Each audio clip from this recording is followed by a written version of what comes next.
Halo teman-teman, apa kabar? Selamat datang di channel Iban. Di video kali ini kita akan membahas mengenai apa aja yang dikerjain oleh desainer interior teman-teman. Atau mungkin bisa juga kita sebut sebagai proses mendesain. Atau bisa juga kalau misalkan secara gampangnya itu di konsultan interior kerjanya ngapain aja sih? Bikin apa aja? Oke, langsung kita masuk ke poinnya teman-teman. Di sini ada 4 poin. Yang pertama itu ada namanya schematic design. Yang kedua ada namanya design development. Yang ketiga ada yang namanya construction drawing. Dan yang keempat ada namanya bidding atau tender teman-teman. Di sini kita akan bahas satu persatu. Yang pertama di sini di schematic design teman-teman. Tugas desainer adalah menggambarkan secara 3-dimensional proyek yang akan didesain teman-teman. Supaya tujuannya biar si klien tuh kebayang si interiornya akan jadi seperti apa. Pengaplikasiannya bisa menggunakan SketchUp, 3ds Max, dan sebagainya teman-teman. Setelah teman-teman buat schematic design secara 3D, pasti ntar juga ada revisi-revisi karena klien juga memiliki kebutuhan-kebutuhan tertentu dan stylenya juga teman-teman. Jadi di schematic design ini outputnya tuh hanya 3D render teman-teman. Kalau misalkan desainnya udah fix, klien sudah oke setelah lihat 3D rendernya, sekarang kita lanjut ke poin berikutnya. Jadi design development atau biasa yang disingkat DED, ini isinya tuh adalah denah-denah dari sebuah proyek tersebut teman-teman. Di sini yang kita bicarakan adalah proyek interior, bukan yang arsitek bangunan. Dan isi dari DED ini antara lain ada denah lantai, yang isinya satu ada furniturnya, dan yang satu lagi ada pola lantai. Di pola lantai teman-teman jangan lupa kasih yang namanya notasi awal start keramiknya mau di mana. Kemudian di sini juga ada denah ukuran. Denah ukuran itu ada dimensi-dimensi dari setiap dinding-dindingnya ada mau berapa, atau misalkan wall panelnya dimensinya mau berapa, di denah itu harus kelihatan semua teman-teman. Kemudian juga ada denah finishing dinding. Pastikan juga legendanya teman-teman cantumin di bagian kanan atas teman-teman. Kalau misalkan teman-teman bikin gambar, denah finishing dinding nanti ada W1, W2, W3 itu untuk kode biasa, W1 misalkan cat dinding, W2 misalkan ada wall panelnya dan sebagainya. Kemudian di sini juga ada denah plafon. Nanti di denah plafon itu tertera ada tinggi dari lantai ke ceilingnya berapa, kemudian juga drop ceilingnya nanti ke gambar. Materialnya mau cat warna apa. Kemudian di sini juga ada tampak dan potongan dari masing-masing ruangan teman-teman. Fungsinya supaya kita tahu drop ceilingnya di mana aja. Ada LED strip atau enggak, ada stop kontak di mana aja dari tampaknya teman-teman, dan lainnya. Kemudian di sini juga ada denah MEP. MEP itu adalah Mechanical Electrical Plumbing, di mana isinya itu ada lampu, ada saklar, ada stop kontak, ada LAN, TV, telepon, AC, speaker, router, dan lain-lain teman-teman.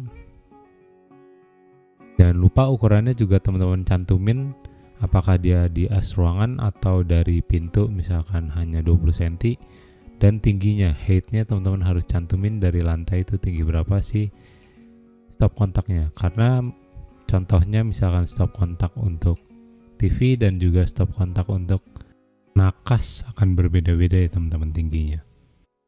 Untuk plumbingnya di sini contohnya misalkan shower itu ada air panas, ada air dingin, terus kemudian di toilet juga pasti ada floor drain, teman-teman harus tergambar semua floor drainnya di mana aja.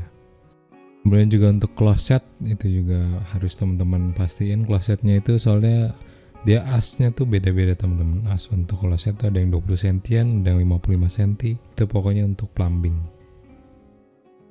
Oke teman-teman, itu untuk DED. Sekarang kita lanjut ke poin ketiga teman-teman, yaitu adalah construction drawing atau disingkat CD teman-teman.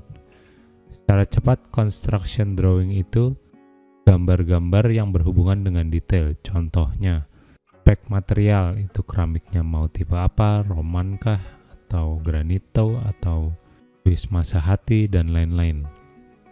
kemudian juga tipe-tipe lampunya, berapa watt, kemudian juga berapa Kelvin warnanya, kemudian juga dia harus pakai trafo atau enggak. Tipe-tipe sanitary juga nanti desainer yang tentuin di CD ini teman-teman. Kemudian juga ada detail pintu, engselnya, kemudian juga handle-nya mau yang seperti apa, anak kuncinya. Kemudian di construction drawing ini juga ada yang namanya gambar detail furniture teman-teman. Furniture-nya itu baik yang built-in atau yang loose. Pokoknya yang di custom itu harus ada ukurannya jelas. Kemudian juga materialnya mau besi atau HPL atau mungkin dilapis fabric. Bahkan untuk wall panel sampai pemilihan nut mau lebar berapa mili dan warnanya apa juga harus tertera. Atau misalkan mau ada U-channel antar keramik dan juga cat tembok, ada U-channelnya, atau misalkan ada tali air di ceiling. Kalau misalkan teman-teman suka lihat di ceiling di pinggirannya itu ada sekitar 1 cm x 1 cm itu ada tali airnya. Nah itu harus tertera, soalnya si kontraktor pasti akan ngecas per meter lari teman-teman. Nah itu untuk CD ya teman-teman, construction drawing. Sekarang kita lanjut ke poin berikutnya adalah bidding atau tender. Jadi dari hasil schematic drawing, DED dan CD semuanya dikasih ke kontraktor untuk dihitung biayanya. Dan biasanya dari gambar-gambar tersebut ada yang kurang kuat strukturnya atau yang tidak bisa dibangun intinya.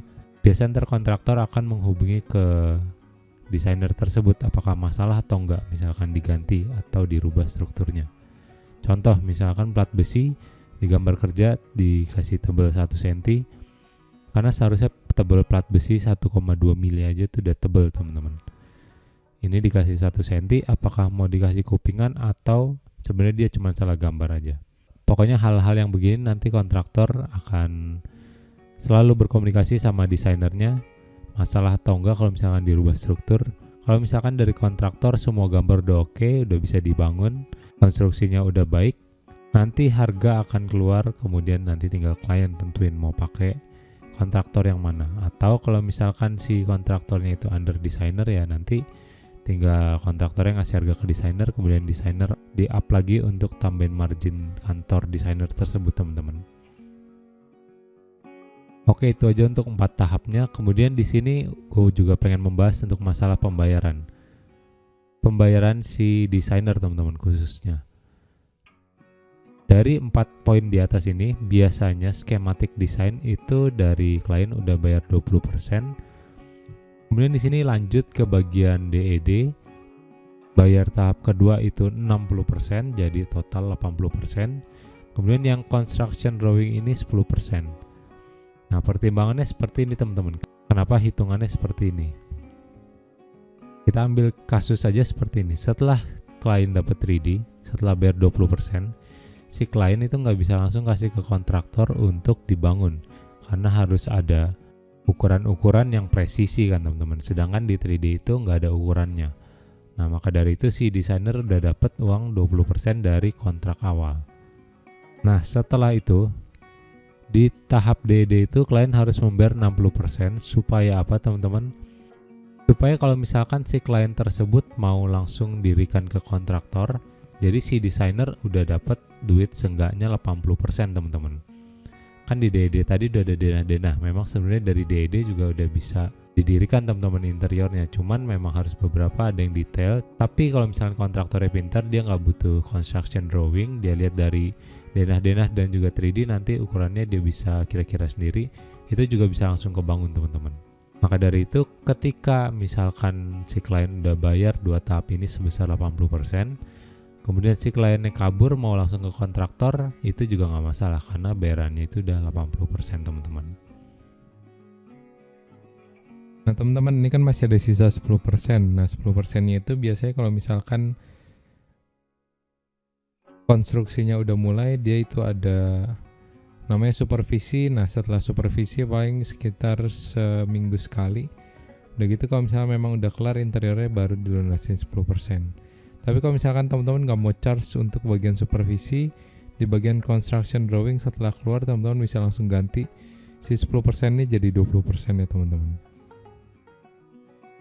Oke teman-teman, kayaknya itu aja untuk video kali ini. Semoga bermanfaat dan seperti biasa sampai jumpa di video selanjutnya. Dadah.